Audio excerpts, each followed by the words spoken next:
कलांत होने के कारण स्वामी का लक्ष्य भी चूक रहा है। कहीं वो दुष्ट हैग्रीव ने स्वामी की इस दशा का लाभ उठा लिया तो अनर्थ हो जाएगा।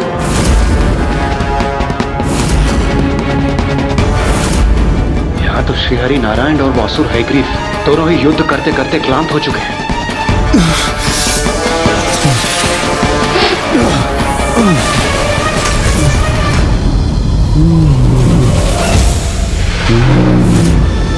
स्वामी इस प्रकार कलांत कैसे हो सकते हैं? आज से पूर्व ऐसा कभी नहीं हुआ। ये कहीं किसी अनिष्ट का संकेत तो नहीं?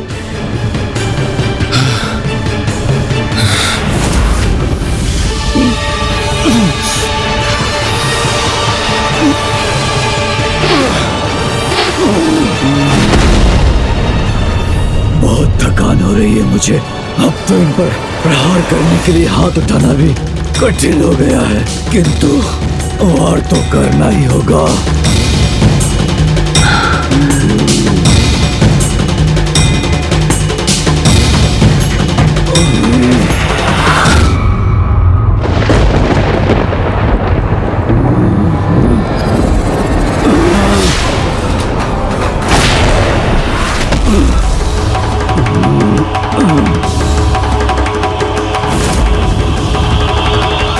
इस युद्ध को आरंभ हुए तो 7 वर्ष बीत चुके हैं। कब होगा इस युद्ध का अंत? हे माताओं की माता, माता पराशक्ति, अपने इस भक्त को वरदान देने की कृपा कीजिए कि इस हैग्रीव का वध हैग्रीव के हाथों ही संभव हो। तथास्तु।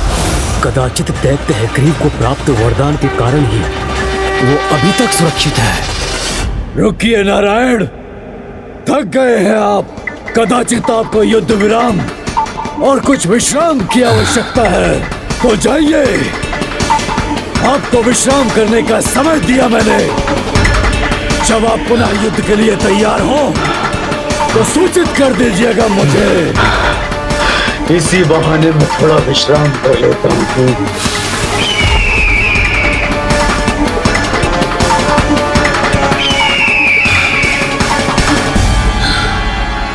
स्वयं प्रभु श्रीहरि नारायण इस दुष्ट से युद्ध करते करते थक गए।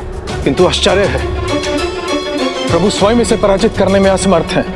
फिर कौन करेगा इसका वध और कैसे होगी सृष्टि की रक्षा? समस्त सृष्टि की सर्वोच्च माता माता पराशक्ति ही करेगी हमारी समस्या का निवारण।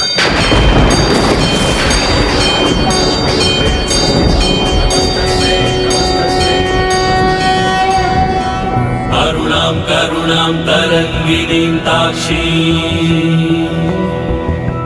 कृतपाशां पुष्पबाणचापाम् अरुणादिभिरावृतां मयूखैः रजमित्येव विभावये भवानी। ॐ श्रीमाता श्रीमहाराज की श्रीमत् सिंहासनेश्वरी चिदग्नि कुंड संभूता देवकाज समुद्धता नखदीधति संचिन्न नवज्जन तमो गुणा पदद्वय प्रभाजाल पराकृत सरोरुहा।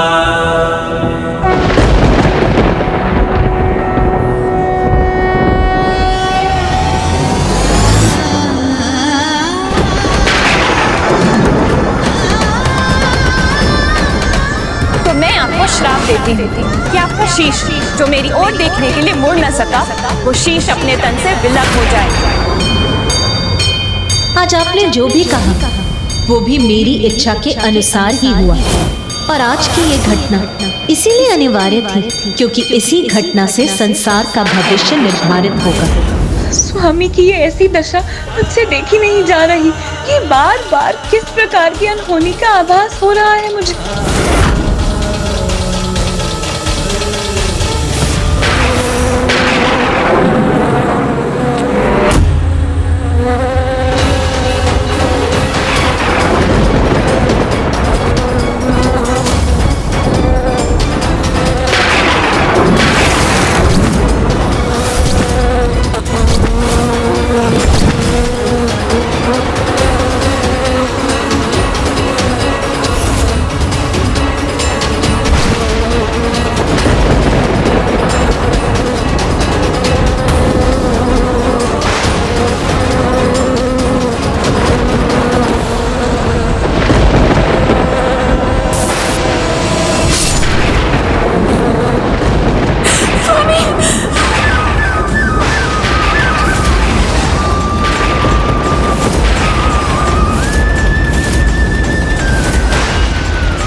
हे माता पराशक्ति, आपने ही तो कहा था कि संसार की प्रत्येक घटना के पीछे कोई ना कोई कारण अवश्य छिपा होता है। तो फिर ये दुर्भाग्यपूर्ण घटना के पीछे ऐसा क्या कारण छिपा है माँ?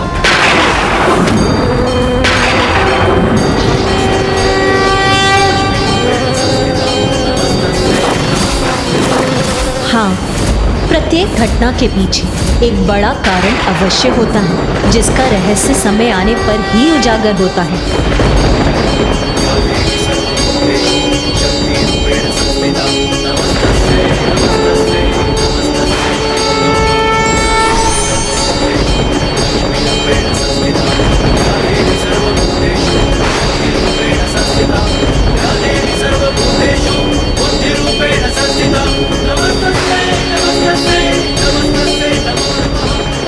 इसीलिए आपको दुखी होने की कोई आवश्यकता नहीं है देवी लक्ष्मी, क्योंकि आज के दिवस के लिए ही आपके मुख पर वो श्राप प्रकट हुआ था। और जैसे मैंने आपसे पूर्व में भी कहा था, संसार की प्रत्येक घटना के पीछे मेरी ही लीला होती है। जो हुआ, जो हो रहा है और जो भविष्य में होगा, वो सब मेरी इच्छा के ही अनुसार होता है। और आज की इस घटना का कारण है कि हैग्रीव का वध मात्र हैग्रीव के हाथों ही हो सकता है, और इसी कारणवश नारायण का शीश उनके धड़ से विलग हुआ है। ब्रह्मदेव, अब इसके आगे का कार्य आपको करना है। यहाँ से उत्तर दिशा में एक नील वर्ण का अश्व दिखाई देगा, जो अब अस्वस्थ होने के कारण मरणासन अवस्था में है। उसका शीश लाकर आपको नारायण के धड़ से उसका जुड़ाव करना होगा। तभी दैत्य हैग्रीव का वध करने के लिए दिव्य हैग्रीव उत्पन्न होगा।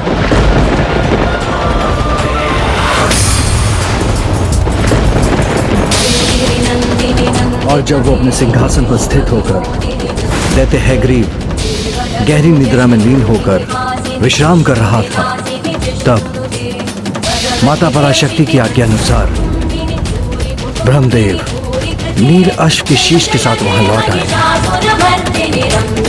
और शेष कार्य अश्विनी कुमार और धनवंतरी ने संपन्न किया।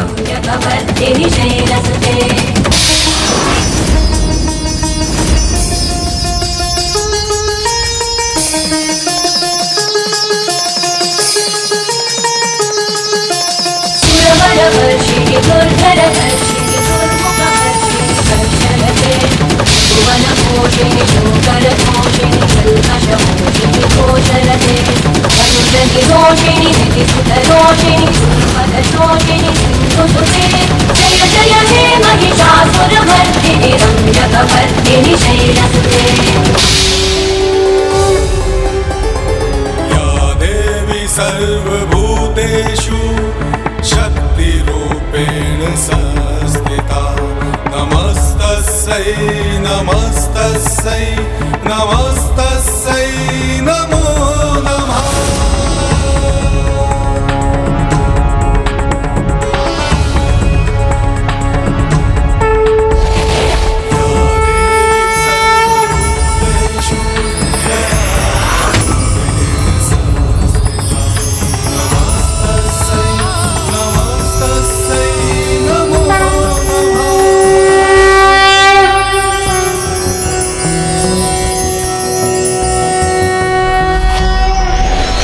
ज्ञानानन्दमयं देवं निर्मलस्फटिकाकृतिम् आधारं सर्वविद्यानां हयग्रीवम् उपास्महे।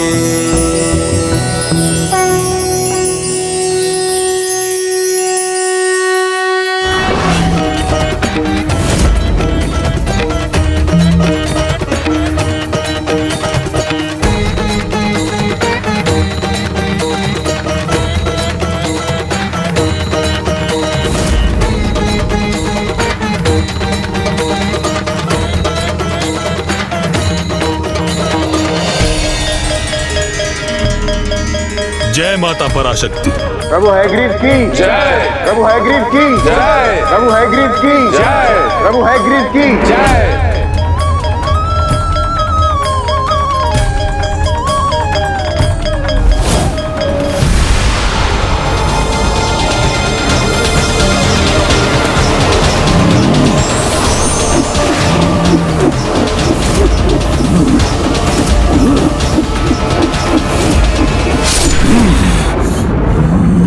हैग्रीड की जय। प्रभु हैग्रीड की जय। प्रभु हैग्रीड की जय। प्रभु हैग्रीड की प्रभु हैग्रीव अर्थात मेरी जय जयकार।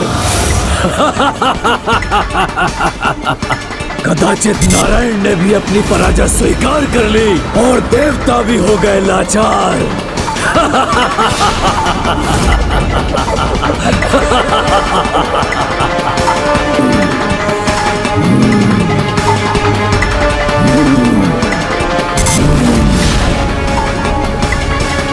क्या है वहां जिसका इतना भीषण स्वर है?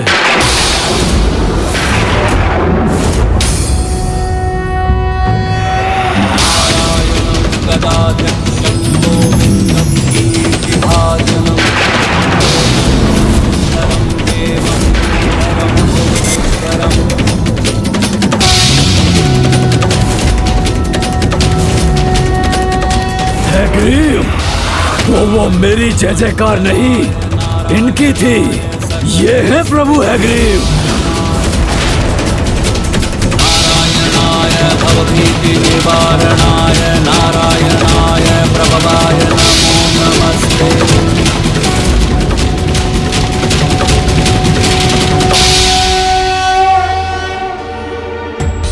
नहीं नहीं, ये संभव नहीं है, ये छल है।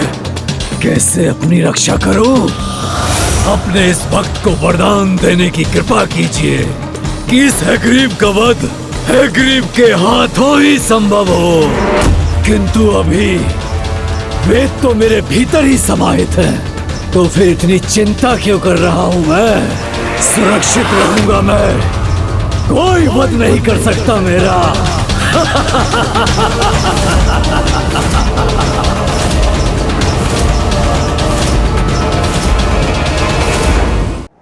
ये कैसा परिहास है आपका नारायण? आपको क्या लगा आप हैग्रीव का वध करने हेतु हैग्रीव का रूप धारण कर युद्ध करेंगे तो इसमें सफल हो जाएंगे? नहीं, कदापि नहीं। कदाचित भूल रहे हैं आप कि अपने वरदान के साथ वेदों की शक्ति भी प्राप्त है मुझे। वेदों की शक्तियां तो उन्हीं का साथ देती है जो धर्म कार्य में उसका प्रयोग करते हैं। तुम्हारे समान अधर्मी दैत्य वेदों को अपने भीतर अवश्य समाहित कर सकते हैं, किंतु उनकी शक्ति उनके ज्ञान को ग्रहण नहीं कर सकते।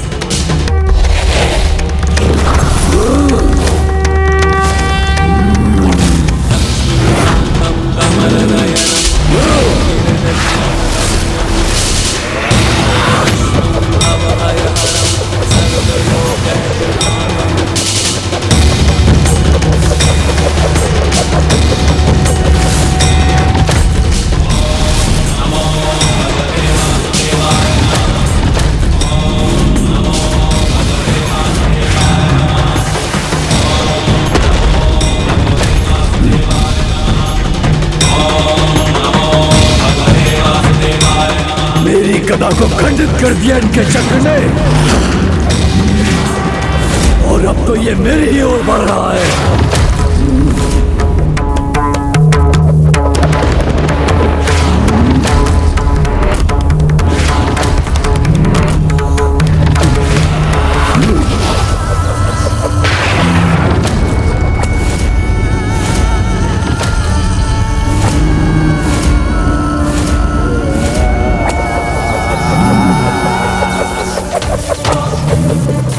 आश्चर्य, अभी भी प्रभु श्री हरि नारायण के चक्र प्रहार से स्वयं को सुरक्षित कैसे कर रखा है इस दुष्ट ने?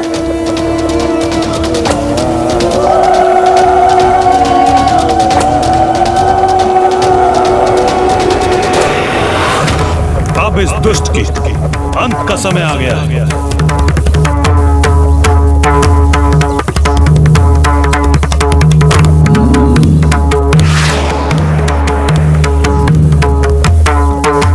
वेद शक्ति से संपन्न हूं मैं, मुझे कोई क्षति नहीं पहुंच सकती। अभी भी अपने उसी भ्रम से भ्रमित हो मूर्ख। सुनो, जिस प्रकार अपवित्र जल से भरा कमंडल वर्षा के पवित्र जल की एक बूंद भी ग्रहण नहीं कर पाता, उसी प्रकार तुम्हारा पवित्र मन न वेद की पवित्रता को प्राप्त कर सका, न ही उसकी शक्तियों को। और अब तुम्हारा अंत निश्चित है।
प्रभु श्री हरि नारायण ने प्रभु हैग्रीव अवतार लेकर अज्ञानता रूपी दैत्य हैग्रीव से वेदों को मुक्त कराया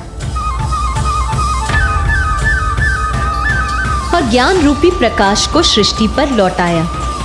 इसीलिए आज से संसार उनकी पूजा बुद्धि और ज्ञान के भगवान के रूप में भी करेगा।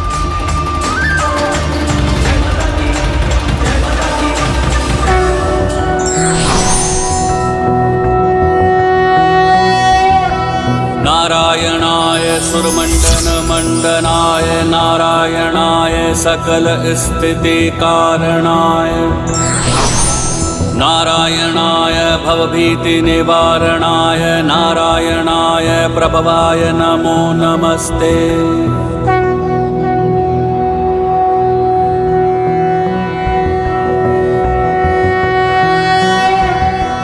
प्रभु हैग्रीव की जय, प्रभु हैग्रीव की जय, प्रभु हैग्रीव की जय। आधारं सर्वविद्यानां हयग्रीवम् उपास्महे।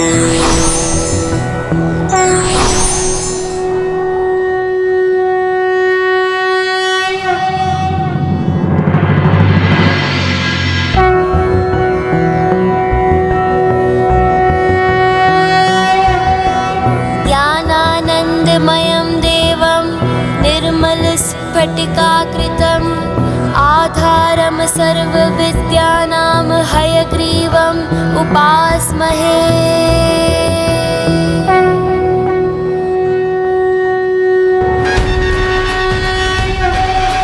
अर्थात हम उन सर्वोच्च दिव्य ज्ञान और पूर्ण आनंद स्वरूप प्रभु हैग्रीव की ध्यान और आराधना करते हैं, जो ज्ञान की सभी विधाओं के स्वामी हैं। जो भी प्रभु हैग्रीव के इस मंत्र का उच्चारण करता है वो एकाग्रचित्त होकर ज्ञान अर्जित करने में समर्थ होता है और अत्यंत प्रबल स्मरण शक्ति का स्वामी बनता है। वाणी, शब्द ज्ञान और वाक चातुर्य में निपुणता के साथ तर्क वितर्क में विलक्षण प्रतिभा प्राप्त करता है और पुत्र भक्ति और श्रद्धा से इस मंत्र का उच्चारण करने से सभी प्रश्नों के उत्तर प्राप्त होते हैं। अर्थात प्रभु हैग्रीव समस्त ज्ञान के स्रोत हैं। तो मेरे प्रश्नों के उत्तर भी मुझे उनसे सहजता से अवश्य प्राप्त होंगे। पुत्र सदा स्मरण रखना, सहजता से ज्ञान प्राप्ति करना भ्रामक भी हो सकता है। उचित है माँ। प्रभु हैग्रीव तो स्वयं ज्ञान स्वरूप हैं। फिर उनके समक्ष पहुंचकर कोई भ्रम कैसे शेष रह सकता है। किंतु माँ, उन माता पराशक्ति को लेकर मेरी जिज्ञासा शांत करने की कृपा कीजिए आप। माता की महिमा का ज्ञान तुम्हें प्रभु हैग्रीव से ही प्राप्त होगा पुत्र। वेदों को उनके उचित स्थान पर लौटाने के पश्चात माता पराशक्ति ने उन्हें बुद्धि और ज्ञान के ईश्वर की उपाधि भी प्रदान की। प्रभु हैग्रीव ने माता की तपस्या कर उनसे उनकी महिमा और अनेक ब्रह्मांड के अस्तित्व का ज्ञान भी प्राप्त किया और इस प्रकार माता से समस्त ज्ञान प्राप्त कर उन्हें ज्ञान मूर्ति प्रभु हैग्रीव का पद भी प्राप्त हुआ। इसलिए पुत्र, ज्ञान मूर्ति प्रभु को ढूंढकर उन्हीं से अपने समस्त प्रश्नों के उत्तर प्राप्त करने चाहिए। उनका आश्रम उस भाग में है जहाँ सघन वन में वृक्ष, पौधे अर्थात प्रकृति का प्रत्येक अंश दिव्यता से परिपूर्ण होकर माता पराशक्ति के मंत्र का जाप करता प्रतीत होता है।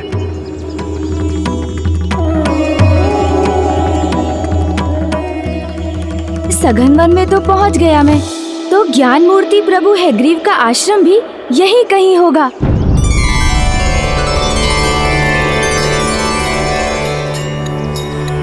आह, कितने आश्चर्य की बात है। यहाँ तो प्रत्येक वृक्ष और पौधे का दिव्य अनुपम तेज है।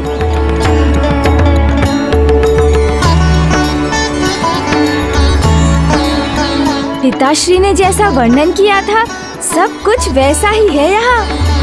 वृक्षों पौधों की अनुपम आभा है और ऐसा लग भी रहा है जैसे ये सभी माता पराशक्ति के मंत्र का जाप कर रहे हैं। किंतु फिर मुझे प्रभु हैग्रीव के दर्शन क्यों नहीं हो रहे हैं?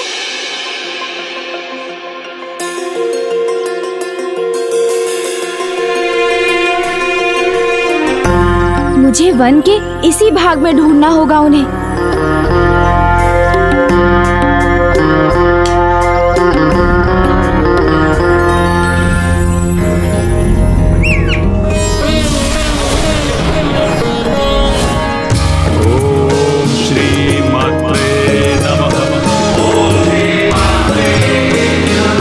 कुछ ज्ञात नहीं हो रहा। कहाँ है ज्ञान मूर्ति प्रभु हैग्रीव का आश्रम? ओम श्री मात्रे नमः। ओम श्री मात्रे नमः। वो स्थान तो वन के अन्य स्थानों से भी अधिक प्रकाशित है, तो कदाचित वहीं जाना चाहिए मुझे। श्री मात्रे नमः। ओम श्री मात्रे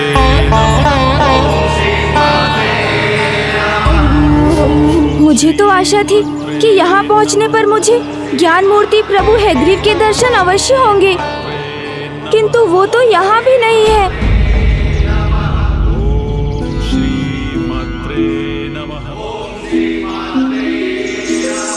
इस वन का कोई भाग शेष नहीं रहा। अब सभी स्थानों पर तो उन्हें ढूंढ चुका हूँ और अवश्य यही स्थान इस वन का सर्वाधिक दिव्य भाग है, जहाँ प्रबल स्वर में माता के मंत्र का जाप सुनाई दे रहा है। किंतु यदि प्रभु यहाँ भी नहीं है तो फिर कहाँ है वो? क्या किसी कारणवश प्रभु ने स्वयं को मुझसे गुप्त किया है? तो क्या मैंने ही अभी तक पूर्ण प्रयास नहीं किया है? पुत्र, सदा स्मरण रखना, सहजता से ज्ञान प्राप्ति करना भ्रामक भी हो सकता है। कदाचित मुझसे ही भूल हुई जो मैंने ये मान लिया कि बिना विशेष प्रयास किए ही अत्यंत सहजता से मैं प्रभु हैग्रीव को ढूंढने में सफल होऊंगा। भक्ति और श्रद्धा से उनके मंत्र का उच्चारण करने से सभी प्रश्नों के उत्तर प्राप्त होते हैं।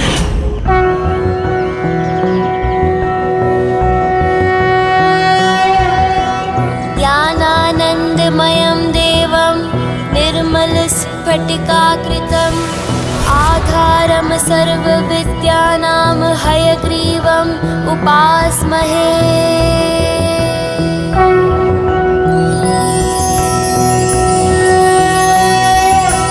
नारायणाय सुरमण्डनमण्डनाय नारायणाय सकलस्थितिकारणाय नारायणाय भवभीतिनिवारणाय नारायणाय प्रभवाय नमो नमस्ते।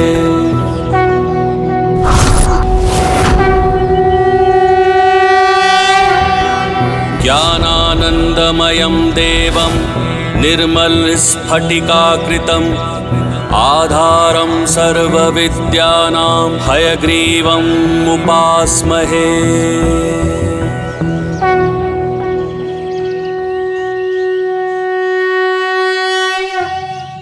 प्रणाम ज्ञान मूर्ति प्रभु हैग्रीव। प्रणाम गणेश जी।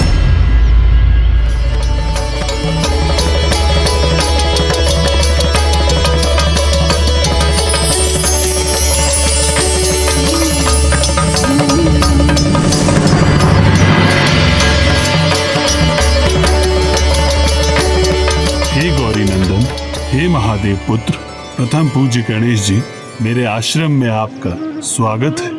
मुझे ज्ञात है कि आप अपने अनेकों प्रश्नों के उत्तर ज्ञात करने के लिए यहाँ पधारे हैं। हे ज्ञान मूर्ति प्रभु हैग्रीव, आप ही संपूर्ण ज्ञान के ज्ञाता हैं, इसलिए प्रभु आप ही मेरी सभी जिज्ञासा शांत कर सकते हैं।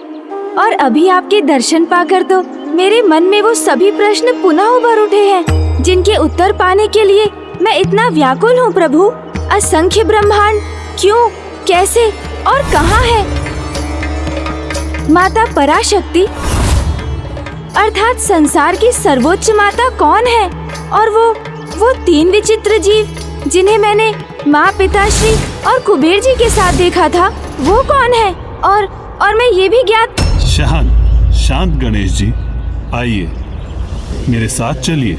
जी प्रभु, मेरे प्रश्नों के उत्तर देने के स्थान पर मुझे इस जलाशय की ओर क्यों ले जा रहे हैं? प्रभु कृपा कर मेरी जिज्ञासा शांत कीजिए आप। मुझे तो मेरे प्रश्नों के उत्तर चाहिए थे, फिर आप मुझे जलाशय में। शांत, तनिक धैर्य रखिए गणेश जी। इस जलाशय के जल को ध्यान से देखिए। शांत और स्थिर जल में कितना स्पष्ट प्रतिबिंब उत्पन्न हो रहा है, किंतु जैसे ही ये जल चंचल होगा, ये प्रतिबिंब अस्पष्ट हो जाएगा।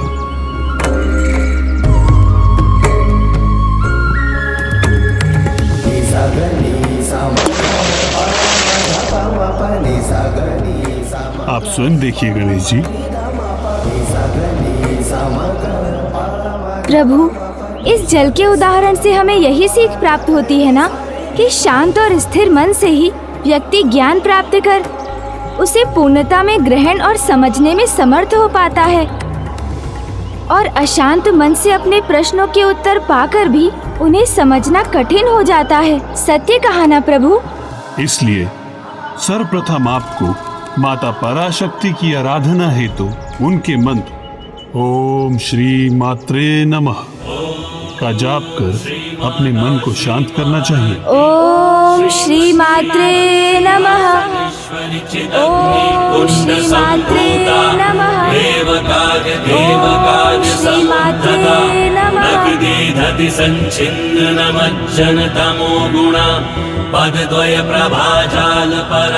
अब माता की कृपा से आपका मन शांत और स्थिर है, तो अब पूछिए गौरी नंदन, आप अपने किस प्रश्न का उत्तर चाहते हैं? हे ज्ञान और बुद्धि के ईश्वर, मेरे प्रश्नों के उत्तर देने के पूर्व मुझे आप अपने ज्ञान मूर्ति स्वरूप के दर्शन प्रदान करने की कृपा करें प्रभु। अवश्य गौरी नंदन।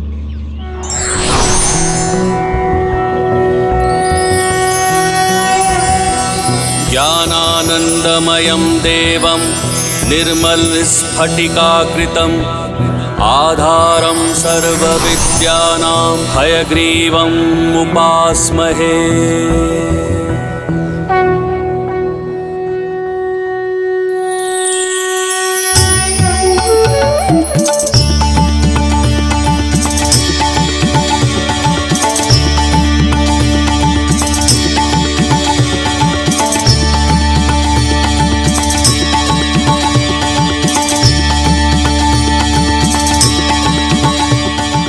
प्रभु, आपके ये अद्भुत दर्शन पाकर मैं धन्य हुआ। आपकी जिज्ञासाओं से मैं परिचित हूँ गौरी नंदन, किंतु पूछिए, सर्वप्रथम आप मुझसे क्या ज्ञात करना चाहते हैं? ओह हाँ प्रभु, सर्वप्रथम मुझे ये बताने की कृपा कीजिए कि पिताश्री ने रावण के विषय में बताते हुए ये क्यों कहा कि ब्रह्मांड एक नहीं अनेक है और प्रत्येक ब्रह्मांड में भिन्न रावण का जन्म होता है। ये क्या रहस्य है प्रभु? कृपया मुझे बताइए। एक साधारण जीव उसी को अपना संसार समझता है जिसे वो देख पाता है या जिसका उसको अनुभव होता है। देवी देवताओं का ज्ञान भी उनके लोकों तक ही सीमित रहता है। और त्रिदेव और त्रिदेवियों को भी अपने ही ब्रह्मांड का पूर्ण ज्ञान होता है, किंतु उनके ज्ञान और अनुभव के परे अनंत सागर में असंख्य ऐसे ब्रह्मांड हैं जो सभी अर्थों में एक दूसरे के समान ही हैं। सभी ब्रह्मांडों में वही सूर्य, सौर मंडल, ग्रह और यहाँ तक कि जीव जंतु भी एक समान ही होते हैं। तो संसार की परिक्रमा करते समय, परशुराम जी के साथ गोलोक जाते समय, गोलोक के मार्ग में जिस अद्भुत दृश्य को देखकर मैं असमंजस में आ गया था, वो संसार के इस अनंत विस्तार का ही दृश्य था। किंतु कितने अचरज की बात है कि इन असंख्य समान ब्रह्मांडों के सभी जीव जंतु भी समान हैं। जीव जंतु, वृक्ष, पौधे, नदी, पर्वत ही नहीं गौरी नंदन, हर ब्रह्मांड के देवी देवता, उनका नेतृत्व करने वाले देवराज इंद्र, त्रिदेव त्रिदेवियां भी समान हैं। अर्थात ब्रह्मदेव, विष्णुदेव और महादेव हैं। हाँ गौरी नंदन, और स्वयं आप भी। स्वयं मैं भी।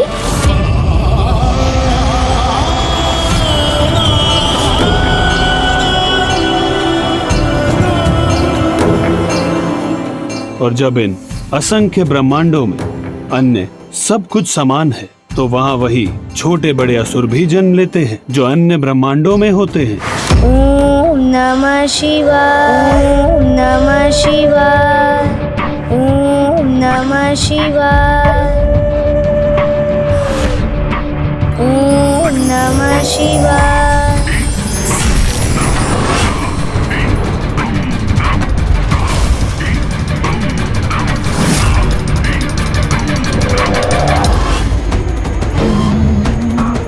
कितना अद्भुत है ये दृश्य। अर्थात हमारे महानायक की शक्ति में वृद्धि हो रही है।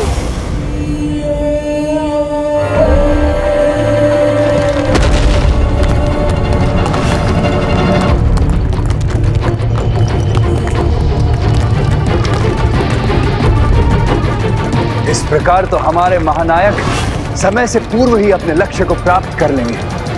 प्रत्येक ब्रह्मांड का समय चक्र भी समान रूप से ही गतिमान होता है, जिसके अनुसार प्रत्येक कल्प के प्रत्येक त्रेता युग में असुर रावण का जन्म होता है, जो हर ब्रह्मांड में एक समान अधर्म और दुराचार करता है। फिर उसकी पापों की गागर भरने पर प्रभु श्री हरि नारायण राम अवतार में उसका वध कर पुनः धर्म की स्थापना करते हैं।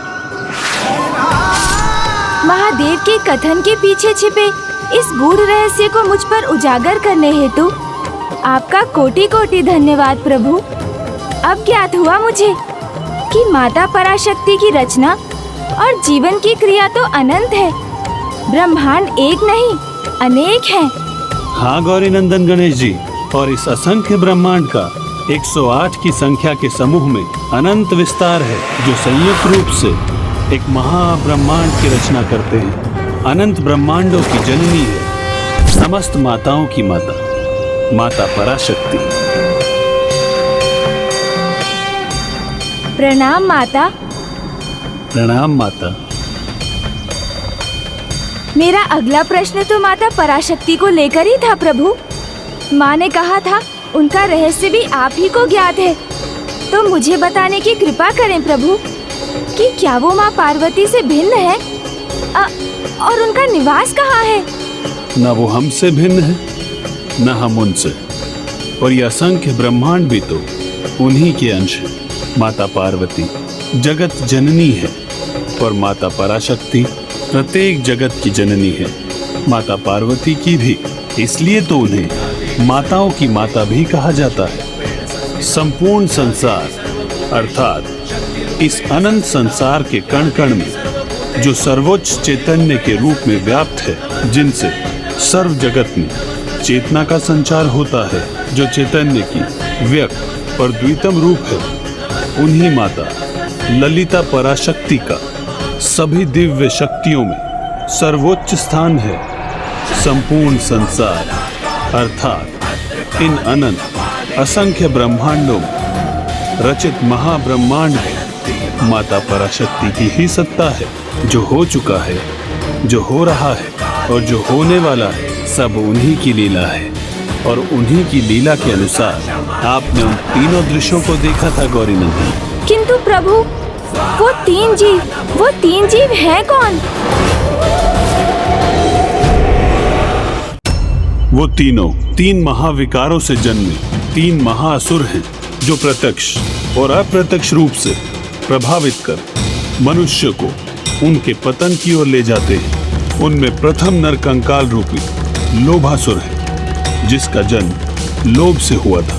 उसे आपने कुबेर जी के साथ इसीलिए देखा क्योंकि उसका जन्म स्वयं कुबेर जी के लोभ से हुआ था।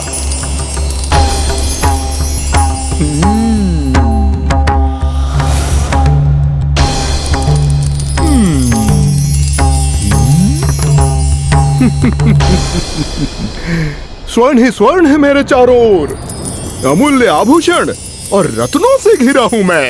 अत्यंत समृद्ध संपन्न हूं मैं, अत्यंत आनंदित हूं मैं।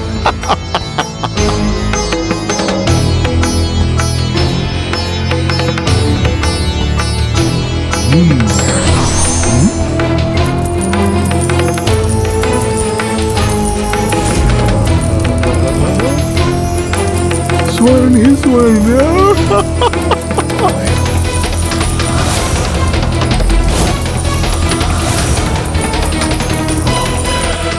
यदि ये स्वर्ण जगत में बांटने पर विवश न होता मैं, तो मेरे चरणों के नीचे स्थित यह स्वर्ण पर्वत मेरे चरण स्पर्श कर रहा होता।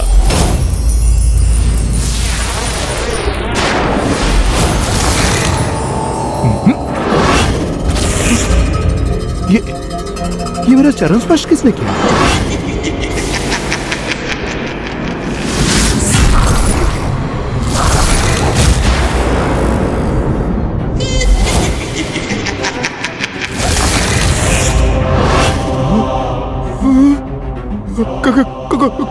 कौन हो तुम? आपका लोभ।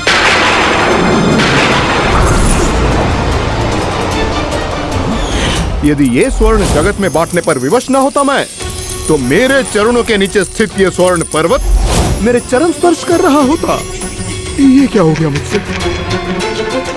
जिस धन संपत्ति का मैं मात्र संरक्षक हूं, उसी के लोभ के वश में कैसे आ गया मैं?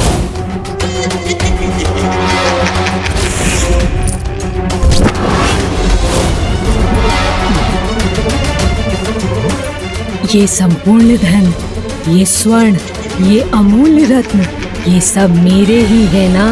नहीं नहीं, यहाँ तुम्हारा कुछ भी नहीं है। मेरा जन्म तो आपसे ही हुआ है ना।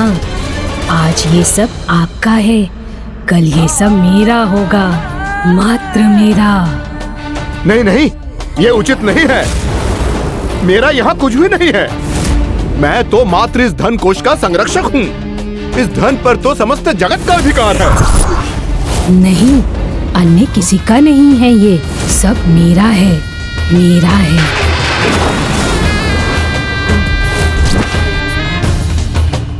रुक जाओ, छोड़ो उसे और चले जाओ यहाँ से।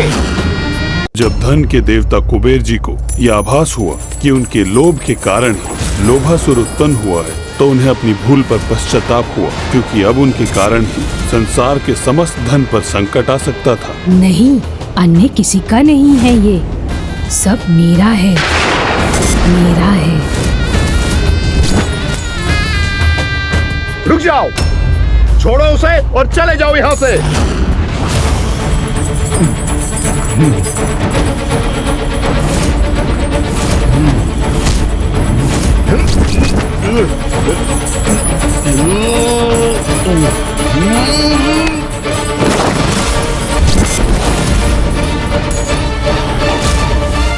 नहीं, छिपाओ मत, छोड़ो इन्हें। आप मुझे ये प्राप्त क्यों नहीं करने दे रहे हैं? क्योंकि कोई भी श्रम कर तुमने इन्हें प्राप्त करने की योग्यता कहाँ प्रमाणित की है? बिना श्रम के धन प्राप्त करने का लोभ व्यक्ति को अपराधी बनाता है। अपने इस लोभ के कारण तुम्हें यहाँ रहने का कोई अधिकार नहीं है। किंतु कहाँ जाऊँ मैं? आपसे ही उत्पन्न हुआ, तो मेरा सर्वस्व तो आप ही हो, फिर आपको छोड़कर कहाँ जाऊं?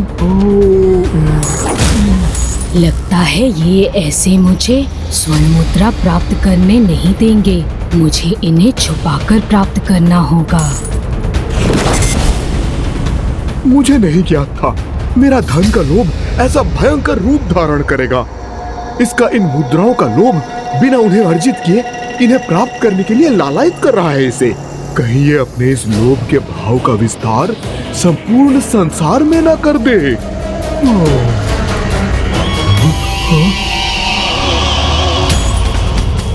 यदि आपकी यही इच्छा है कि मैं यहाँ से प्रस्थान करूं, तो मैं चला जाता हूँ यहाँ से।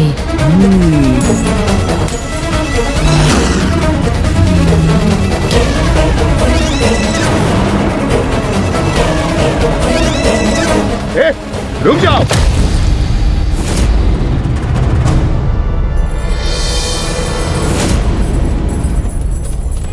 उन मुद्राओं को यहीं पे छोड़ दो, अन्यथा इसके अत्यंत भीषण परिणाम तुम्हें भुगतना होगा। और सुनो, अपना मुख मुझे कभी मत दिखाना। अब चले जाओ यहां से।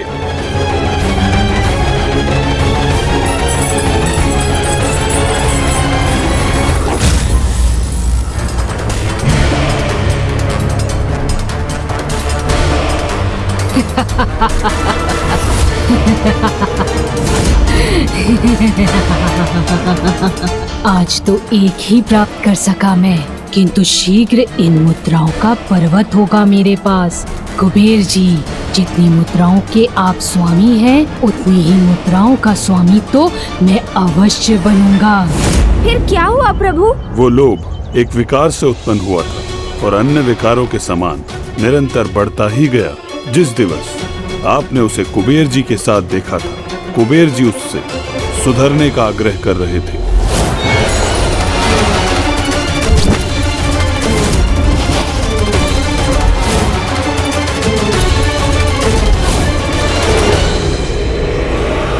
किंतु फिर वो कौन था प्रभु? किस विकार से उत्पन्न हुआ था जो उस वृद्धा माँ को उसके व्यसनी पुत्र से प्रताड़ित करवा रहा था? और मैंने उसी को माता पार्वती के साथ संवाद करते हुए भी देखा। वो एक अन्य अत्यंत भीषण विकार, मोह से उत्पन्न होने वाला दूसरा असुर था, जिसने माँ की ममता का रूप धारण किया था। ये वो मोह ही था जो आपके प्रति माता पार्वती की ममता बनकर आपके समक्ष प्रकट हुआ था। ये सत्य है गणेश जी, आपको जन्म देने के उपरांत माता पार्वती का आपके अपनी संतान के प्रति मोह ने उस ममता को उत्पन्न किया जिस पर स्वयं उनका ही कोई नियंत्रण नहीं था। ऐसी ममता जो उचित और अनुचित का भी भेद भुला देती है। और जब माता पार्वती को ज्ञात हुआ कि आपका शीश आपके धड़ से विलग करने वाले और कोई नहीं स्वयं प्रभु महादेव हैं, तो एक अन्य विकार क्रोध ने उनको अपने वश में किया और फिर ये दोनों विकार अपने चरम पर पहुंच गए, जिस कारण माता पार्वती ने महादेव को ही दोषी ठहरा दिया। उसके शीश को कैसे विलग किया आपने? क्रोध और मोह के विकारों के मिश्रण से ममता ऐसे चरम पर पहुंच गई कि उसके परिणाम स्वरूप जो नकारात्मकता उत्पन्न हुई, उसने छोटे कणों के रूप में प्रत्यक्ष रूप धारण करना आरंभ कर दिया। और फिर जब माता का क्रोध भी अपने चरम पर पहुंचा, तो उसी क्षण ममतासुर ने अपना आकार लेना आरंभ कर दिया था। आज कोई शेष नहीं रहेगा, सबका संहार करूंगी मैं। पार्वती, वो तुम्हारा ही नहीं मेरा भी पुत्र था। हाँ, ये सत्य है पार्वती कि मेरे हाथ बहुत बड़ा अनर्थ हो गया है, किंतु मैं करता भी क्या? उसने विवश कर दिया था मुझे। हे देवादिदेव, मुझे मेरा पुत्र लौटा दीजिए, अन्यथा मेरे क्रोध का परिणाम सहने के लिए तैयार हो जाइए। और तब जब माँ की ममता से उत्पन्न उनका वो क्रोध और बढ़ा, तो नकारात्मकता के उन बीज रूपी कणों को जीवन प्राप्त हुआ। मुझे मेरा पुत्र चाहिए, अन्यथा मेरी क्रोधाग्नि सारे संसार को भस्म कर देगी। इस प्रकार मोह विकार के चरम से उत्पन्न हुई ममता ने अपनी पराकाष्ठा पर पहुंचकर असीम क्रोध का रूप ले लिया तो उसने अप्रत्यक्ष रूप से एक नकारात्मकता को उत्पन्न कर उसमें प्राण भर दिए और इसका आभास तब किसी को भी नहीं था। और फिर उस घृणित वातावरण में जिसने अपना आकार लेकर पनपना आरंभ किया, वो ममता के नकारात्मक स्वरूप के अतिरिक्त और कुछ नहीं था। और फिर अनेकों वर्षों के उपरांत वही जीव ममतासुर के रूप में प्रकट हुआ और फिर अपने जन्म के उपरांत ममतासुर ने ममता के चरम के उस नकारात्मक भाव का विस्तार करना आरंभ किया, जिसके कारण माता पिता अपनी संतानों को उचित संस्कार सिखाने के स्थान पर उन्हें अपनी ममता से पथभ्रष्ट ही करने लगे, उन्हें विकारग्रस्त होने की अनुमति देने लगे। ये लो पुत्र, ये खा लो। नहीं नहीं खाना मुझे। पुत्र,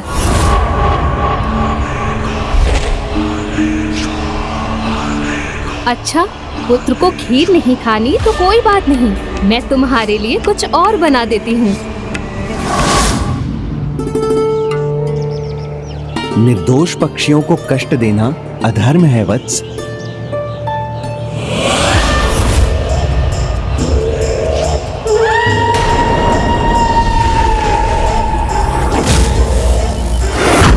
मेरे पुत्र को इस प्रकार उलाहना नहीं दे सकते आप गुरुदेव। इसकी जो इच्छा होगी वो करेगा मेरा पुत्र।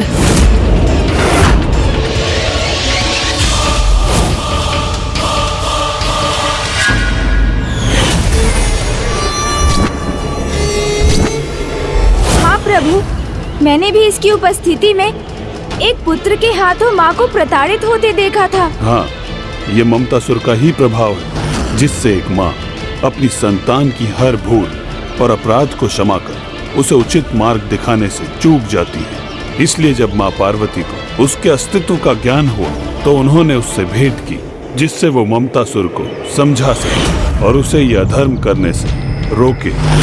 और जो मुझे दिखाई दिया उसके अनुसार तो वो ममतासुर अपने विकारों का परित्याग करने के लिए तैयार ही नहीं था।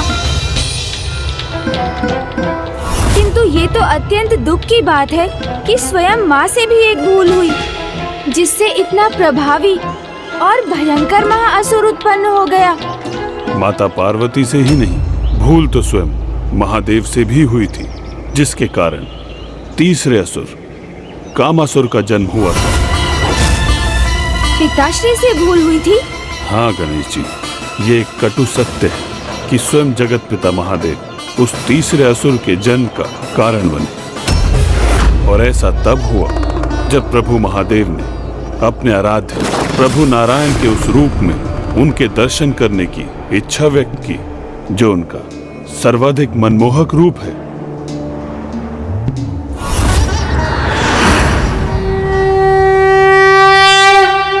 हे नारायण, आपकी मधुर मुस्कान से युक्त आपके प्रभु दर्शन पाकर समस्त संसार को ही नहीं अपितु मेरे हृदय को भी अपार सुख की अनुभूति होती है। और जब इस रूप में आपके दर्शन पाकर मेरा मन इतना हर्षित है प्रभु, तो आपके मोहिनी रूप की मधुर मुस्कुराहट के प्रभाव से तो असीमित दिव्यानंद का अनुभव अवश्य होगा। कदाचित एक दिवस ऐसा अवश्य आएगा जब मुझे भी आपके इस रूप के पूर्ण दर्शन पाने का अवसर प्राप्त होगा। कदाचित एक दिवस ऐसा अवश्य जब मुझे भी आपके इस रूप के पूर्ण दर्शन पाने के इस रूप के पूर्ण अवसर प्राप्त होगा।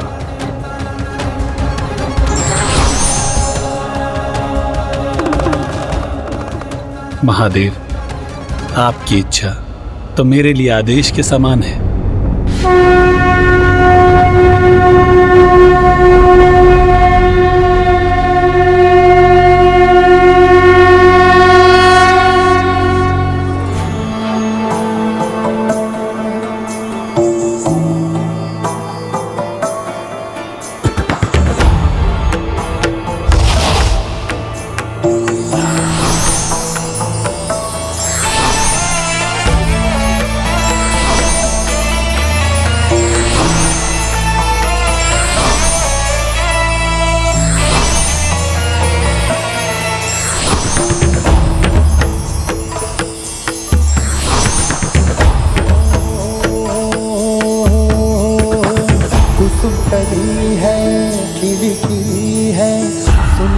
शैल चबीली गौरांगी माधुर सजीली कामिनी नार नवेली रंग रंगीले होठ रसीले में बड़े कजरारे एक झलक जो देखे कोई तन मन जीवन हारे।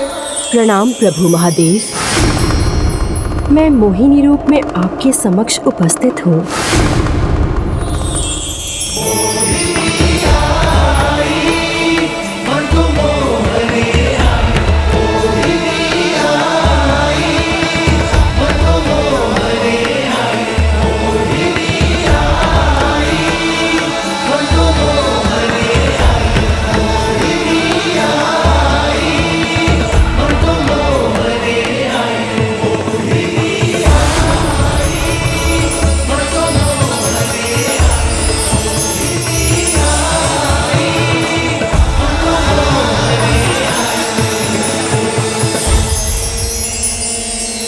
आपके इस अनूठे दिव्य स्वरूप के अद्भुत दर्शन प्रदान करने के लिए आपका कोटि कोटि धन्यवाद प्रभु।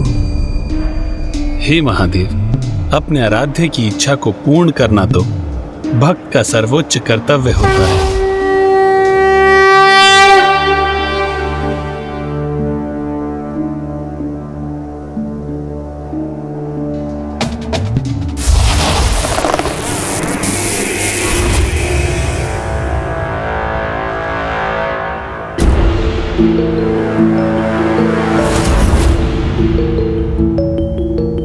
प्रणाम महादेव, अब मुझे आज्ञा दीजिए।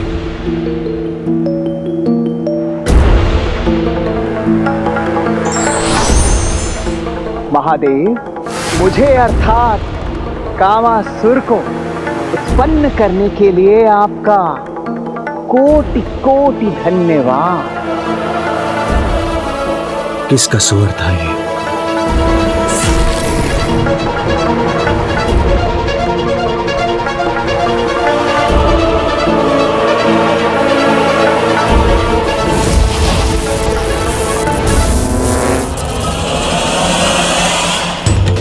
ये तो एक बहुत बड़ी भूल का परिणाम है,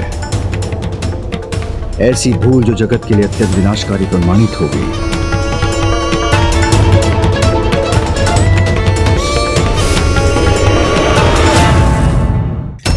कामासुर का जन्म उस समय अवधि में हुआ जब महादेव ने विष्णु के मोहिनी अवतार को देखा और फिर उत्पन्न हुआ वही कामासुर काम के रूप में संसार के सर्वत्र भाग में प्रसारित हो गया।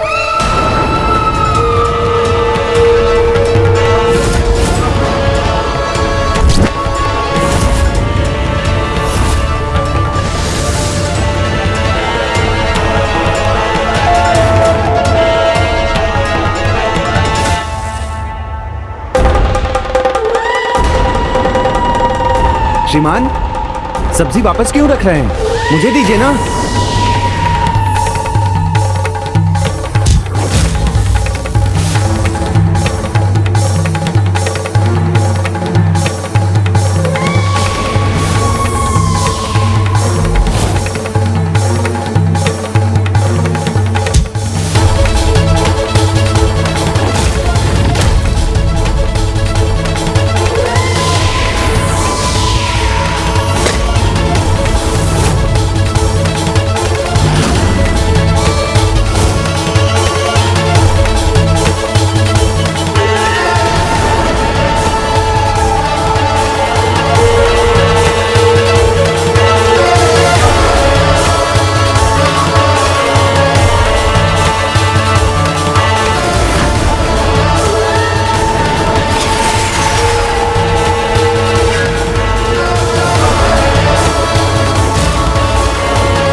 और इस प्रकार महादेव से उत्पन्न होने वाला कामासुर संसार और समाज को काम भावना से दूषित कर उन्हें जीवन के उचित पथ से भ्रमित करने लगा।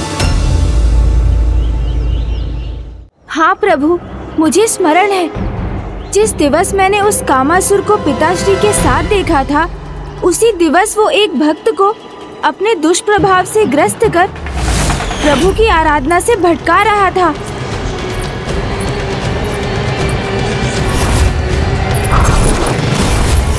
किंतु फिर महादेव का वहाँ उसके साथ होने का क्या कारण था?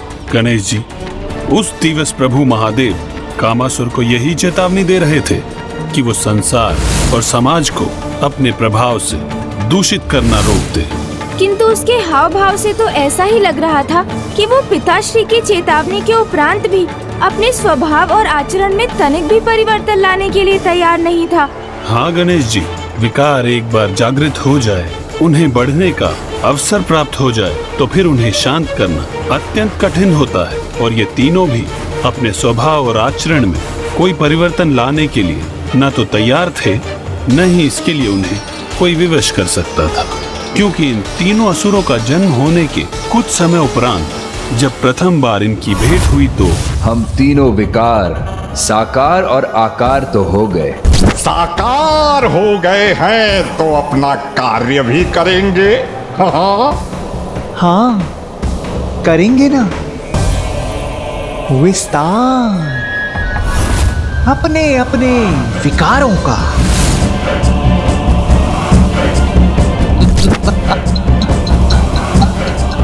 तभी तो बढ़ेगी हमारी शक्ति। वो शक्ति अपने चरम पर तब पहुंचेगी जब हम तीनों अमरत्व को प्राप्त होंगे। अमरत्व? किंतु अमरत्व की शक्ति के लिए तो भक्ति करना अनिवार्य होगा। भक्ति?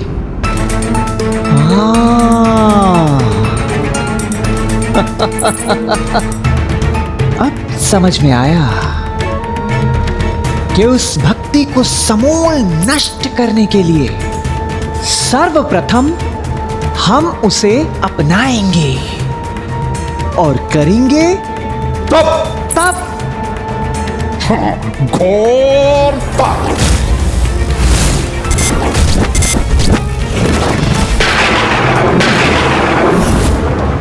ओम नमः शिवाय। प्रभु, इतनी विचित्र तपस्या आरंभ की इन तीनों ने, किंतु उस तपस्या का क्या लाभ हुआ?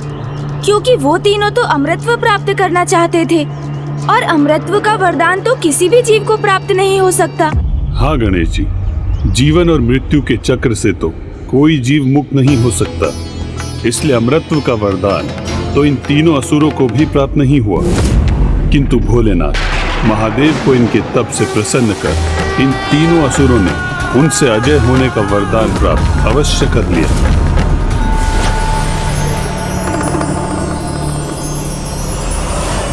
ओह, अब मुझे ज्ञात हुआ प्रभु, ये तीनों असुर पिताश्री के वरदान से सुरक्षित होकर अजय हो गए थे, इसलिए शक्ति से उन्हें क्षति पहुंचाकर पराजित करना असंभव था। कुबेर जी से ऐसी भूल हुई, ये सत्य तो मैं स्वीकार कर सकता हूँ, किंतु जगत जननी माँ पार्वती जो सदा जगत कल्याण के प्रति समर्पित रहती है, और महादेव जिन्होंने संसार की रक्षा हेतु कालकूट विष को भी अपने कंठ में धारण किया, उन्होंने इतनी बड़ी भूल कर ऐसे महासुरों को कैसे उत्पन्न कर दिया जो समस्त संसार के महासंकट ही नहीं, संपूर्ण सृष्टि के सर्वनाश का कारण भी बन सकते हैं। गणेश जी, माता पराशक्ति की इच्छा, उनकी लीला सर्वोच्च है। संसार में घटित होने वाली छोटी से छोटी और बड़ी से बड़ी घटना उन्हीं की इच्छा के अनुसार होती है। उनकी इच्छा के पीछे का कारण तो एकमात्र माता को ही ज्ञात है। इसलिए जब हमसे अकस्मात कुछ ऐसा हो जाए जो हमारे स्वभाव और इच्छा के विपरीत होने पर भी हमारे नियंत्रण के परे, तो हमें स्वीकार कर लेना चाहिए कि उसके पीछे माता पराशक्ति अर्थात सभी माताओं की माता की ही इच्छा है। और इस सत्य का सामना तो आपको भी करना होगा। मुझे प्रभु? आप प्रभु महादेव और माता पार्वती की भूल को तो देख पा रहे हैं गौरीपुत्र, किंतु उस भूल को नहीं जो स्वयं आपसे हुई। भूल हुई है मुझसे? हाँ गौरीपुत्र, इन तीनों से अधिक भीषण, अधिक भयंकर भूल तो आपसे हुई। वो भूल जिसका नाम है भंड कुमार अर्थात भंडासुर।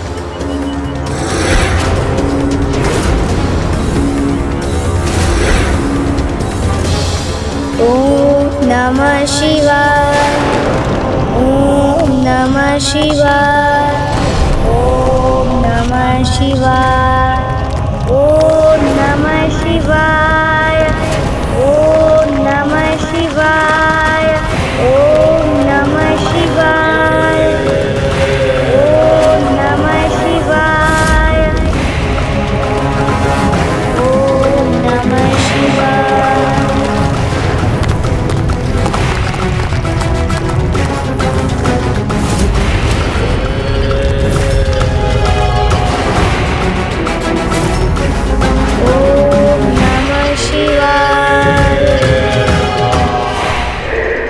नित्य वृद्धि हो रही है हमारे महानायक भंडासुर के प्रभाव में, अर्थात हमारे महानायक भंडासुर अवश्य ही अपनी योजना में सफल हो रहे हैं।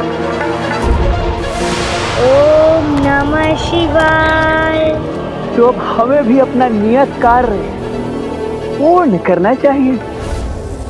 तुम दोनों का तो मुझे पता नहीं, पर मुझे जो करना है उसके लिए मैं तैयार हूं, तत्पर हूं।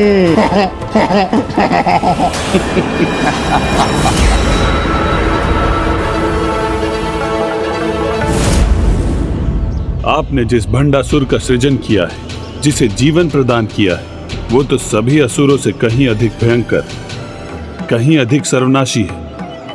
उसके समक्ष तो हिरण्याक्ष, हिरण्यकश्यप, ताड़कासुर, महिषासुर, शुंभ निशुंभ, मायासुर, दुर्गमासुर जैसे महासुर भी अत्यंत तुच्छ प्रतीत होंगे, क्योंकि ये भंडासुर और इसकी दुष्टता का भयानक प्रभाव उन सभी असुरों से अनेक गुना अधिक होगा।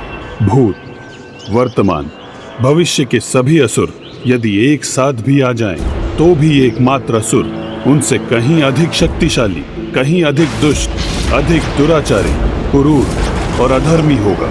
अर्थात ये तो सर्वनाश का ही पर्याय होगा।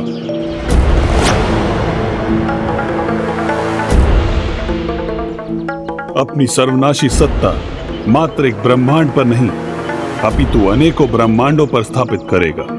एक छत्र अंधकार रूपी साम्राज्य होगा इसका, और उस साम्राज्य का विस्तार एक बार होगा तो वो निरंतर बढ़ता ही जाएगा।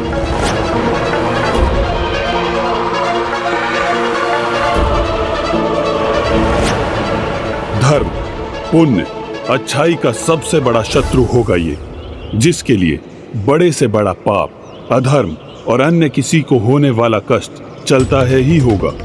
ये तो चलता है ना, तो चलता है ना, इतना तो चलता है, इतना तो चलता है, इतना तो चलता है। और अपने इसी चलता है के भाव के कारण और वो अपनी धूर्तता से सभी से वो करवाने में सफल होगा जो वो चाहता है, जैसा उसने आपके साथ किया। गणेश जी की सीख को सत्य करने, गणेश जी की सीख को सत्य करना ही होगा। आपको ऐसा करना ही होगा।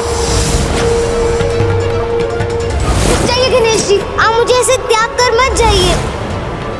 आप ही हैं जो मुझे शक्ति देकर मेरे इस विघ्न को दूर कर सकते थे।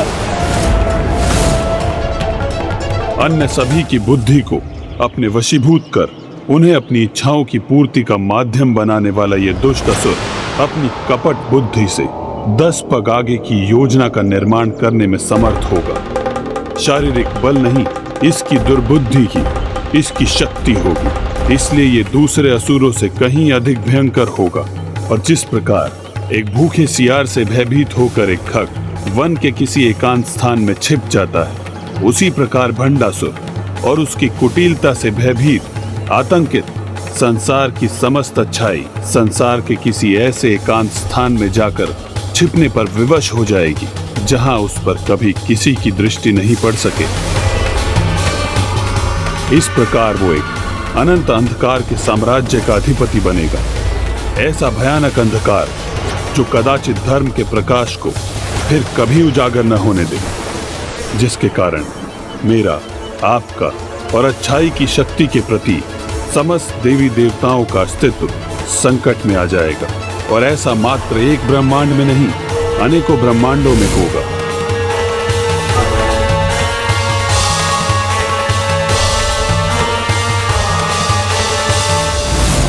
मुझसे इतनी बड़ी भूल हो रही थी, किंतु फिर मुझे इसका आभास क्यों नहीं हुआ? गणेश जी, आपके इस प्रश्न का उत्तर भी माता पराशक्ति की लीला में ही निहित है। यदि बिना ज्ञात हुए हमारे नियंत्रण के बाहर हमसे कोई ऐसी बड़ी भूल होती है, तो वो भी माता पराशक्ति की इच्छा से ही होती है। प्रभु, माता पराशक्ति की लीला अपरंपार है, अज्ञात है, किंतु क्या माता अपनी इस लीला से मेरी ही परीक्षा हेतु इस महासंकट रूपी महाअसुर भंडासुर से मुक्त होने का उपाय ढूंढने के लिए प्रेरित कर रही हैं? मुझे विश्वास है प्रभु कि माता ने इसीलिए मेरे मन में प्रश्न उत्पन्न किए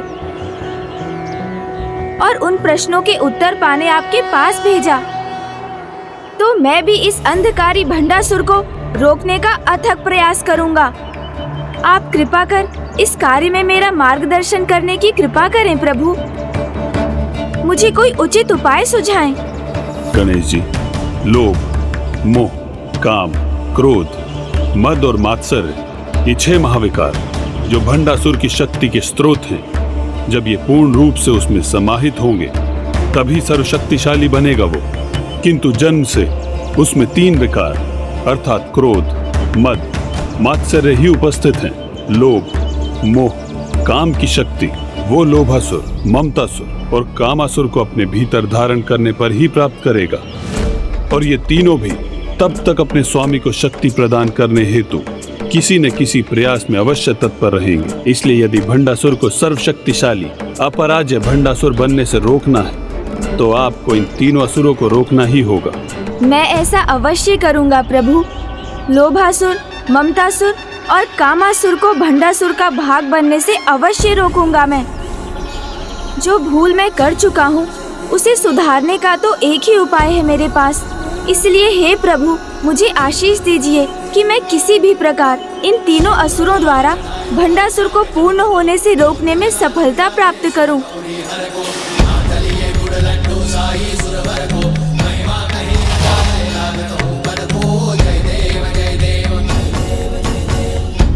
प्रभु हैग्रीव से अपने प्रश्नों के उत्तर पाकर तो मेरा हृदय अब और भी विचलित है। भूलवश कैसे भयंकर असुर की रचना कर दी मैंने, किंतु अब एक भी क्षण विलंब नहीं करना चाहिए मुझे। शीघ्र उन तीनों असुरों को ढूंढकर उन्हें रोकना चाहिए, और वो तीनों तो भंडासुर के निकट ही कहीं स्थित होंगे।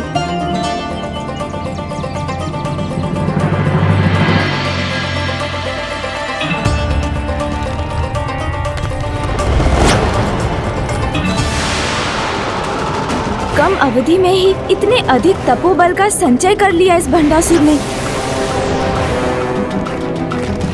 इस प्रकार तो प्रभु हैग्रीव की भविष्यवाणी सत्य हो जाएगी। मुझे शीघ्र ही कुछ करना होगा। गणेश, शीघ्र मेरे साथ चलो अनुज, क्योंकि देवताओं को हमारी अत्यंत आवश्यकता है। क्योंकि अनुज, देवताओं पर एक अज्ञात संकट छाया है। किसी ने देवताओं के अमूल्य रत्न चुरा लिए हैं, वो रत्न जो उनकी शक्ति के स्रोत है। और इतना ही नहीं अनुज, उस धूर्त चोर ने सभी इच्छाओं की पूर्ति करने वाले कल्प वृक्ष, माता कामधेनु और दिव्याश्व, उच्च श्रेवा का भी अपहरण कर उसे अपने साथ ले गया है।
उठा लिया मैंने देवताओं के इन अनमोल रत्नों को।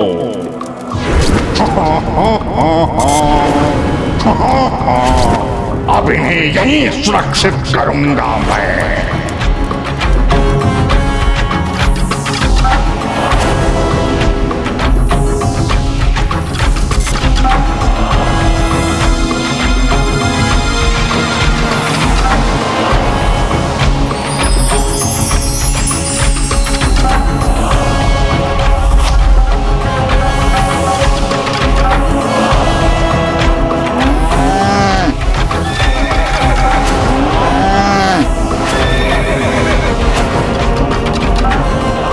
मेरा कार्य संपन्न हुआ। किसका कार्य हो सकता है? ना तो इसका किसी को ज्ञान है और ना ही कोई संकेत। देवताओं के अनुसार भी ये सभी रत्न अचानक ही स्वर्ग से अदृश्य हो गए। और जिसने भी ये कार्य किया है वो पूर्ण रूप से अज्ञात है।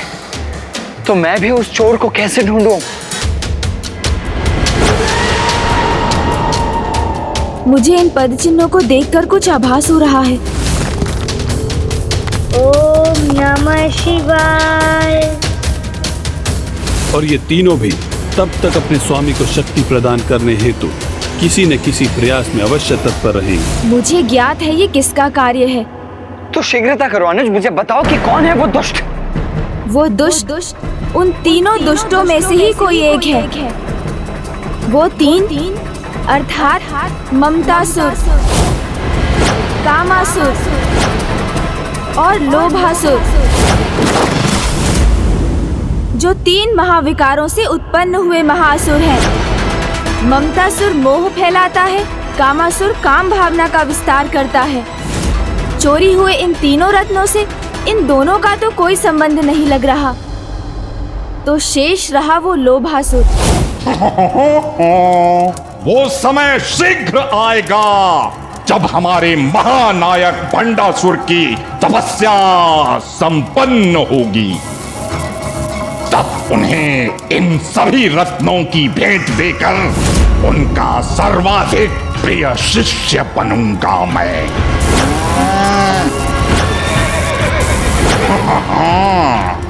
क्योंकि ये इच्छा पूर्ति करने वाली कामधेनु गौ माता केवल दुग्ध ही नहीं देती अपितु किसी की भी मनोकामना तत्काल पूर्ण भी कर देती है। ये कल्प वृक्ष उन्हें दिव्य अस्त्र क्रूर पशु सेना देगा। और ये उच्च सर्व अश्व उनका दिव्य वाहन बनकर उन्हें अजय बना देगा। और जब इन सभी की भेंट मुझसे प्राप्त करेंगे महानायक भंडासुर जी, तो फिर उनके असुर सम्राट बनने पर तो उनका मुख्य सेनापति तो मैं ही बनूंगा। असुर सेनापति लोभासुर की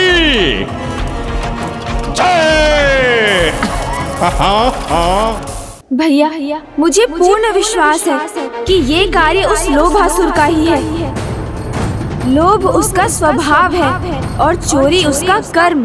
अनुज, यदि माता कामधेनु कल्प वृक्ष और दिव्य अश्व उच्च श्रेवा का अनुचित उपयोग हो तो देवताओं के साथ साथ समस्त सृष्टि पर भी अनिष्ट की छाया छा जाएगी। इसीलिए हमें शीघ्र अतिशीघ्र उन रत्नों को ढूंढकर उसे उनके उचित स्थान पर लौटाना होगा। वो लोभासुर अभी कहाँ होगा ये तो मुझे ज्ञात नहीं भैया, किंतु उसे कहाँ बुलाकर बंदी बनाया जा सकता है ये अवश्य ज्ञात है। और वो स्थान है कुबेर जी का राजभवन। मूषक जी,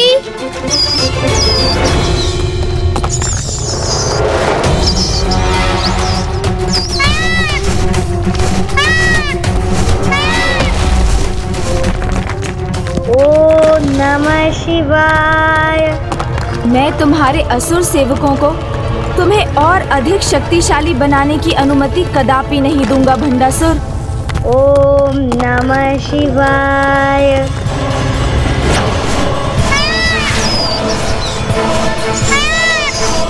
किंतु कुबेर जी का भवन ही क्यों अनुज गणेश?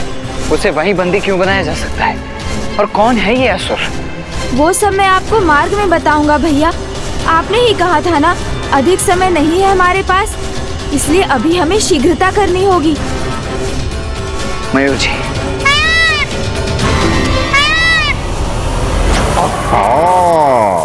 कैसे भूलूं मैं? ये सभी तो मेरी संपूर्ण इच्छाएं अभी पूरी कर सकते हैं। कुबेर जी के समान धन कोष मांग सकता हूं मैं। हाँ,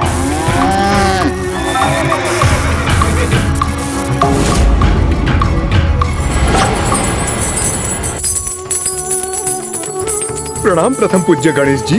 प्रणाम कुबेर जी। प्रणाम देव सेनापति कुमार कार्तिकेय। आप दोनों यहाँ अचानक?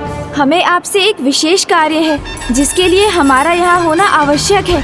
कुबेर जी, अब शीघ्र अपने धन कोष के समस्त द्वार खोल दीजिए।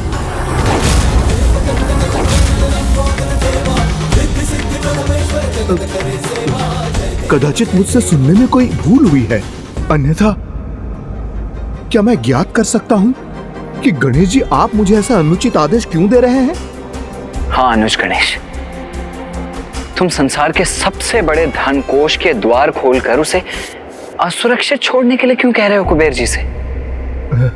जिससे मैं संसार के सबसे बड़े लोभी महासुर लोभासुर को अपने जाल में बंदी बना सकूं।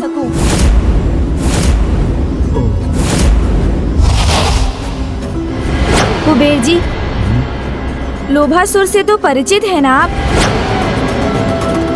तो ये भी समझ लीजिए कि स्वर्ग के रत्नों और माता कामधेनु, कल्प वृक्ष और उच्चैश्रवा की चोरी में अवश्य लोभासुर का ही हाथ है।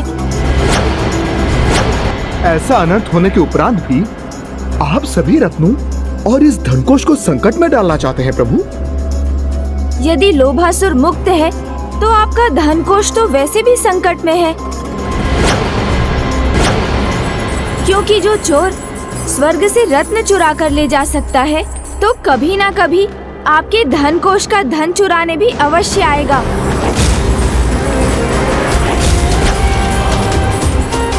मुझे क्षमा करें गणेश जी, मैं आपका यह आदेश पूरा नहीं कर सकता।